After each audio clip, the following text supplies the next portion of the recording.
300 hours. Briefing room, Thorpe, Abbotts, Airfield, England, December 1943.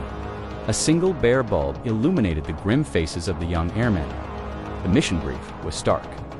Gentlemen, tonight we hit Hamburg. Flak concentrations will be severe.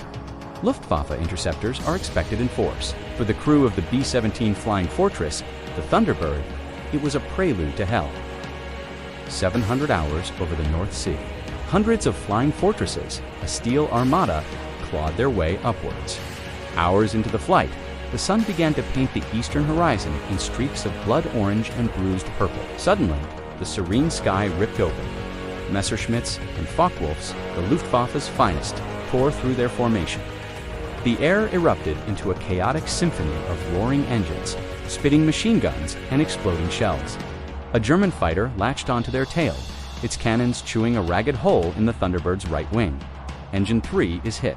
Losing oil pressure, the co-pilot Mack yelled, his hands a blur across the instrument panel. As they neared Hamburg, a new nightmare began. The sky ahead turned into a churning black tempest. Flak. Hundreds of anti-aircraft guns opened up from the ground, filling the air with deadly black puffs of shrapnel.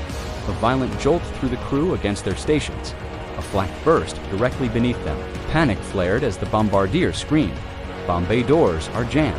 We can't open them. Over the target, crippled and unable to drop their payload. Their mission was on the brink of failure. Sergeant Red O'Malley, the flight engineer, made a split-second decision. He crawled into the freezing, unpressurized bomb bay, grappling with the damaged hydraulics as flak exploded terrifyingly close. He eventually got the bomb bay doors open. The Thunderbird leaped upwards as its bombs fell away, striking true on the submarine pens below.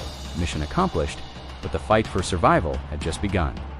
Limping for home, they were swarmed again by German fighters sensing wounded prey. They're coming from everywhere. The gunner, Bull, yelled, his .50 cal spitting defiance. Then, another hit. Engine 4 was on fire. The bomber was dying, losing altitude in a slow, inexorable descent towards the icy North Sea. The pilot, Jack, fought the controls with every ounce of his strength, wrestling the crippled giant through the sky. The radio was a cacophony of distress calls from other bombers.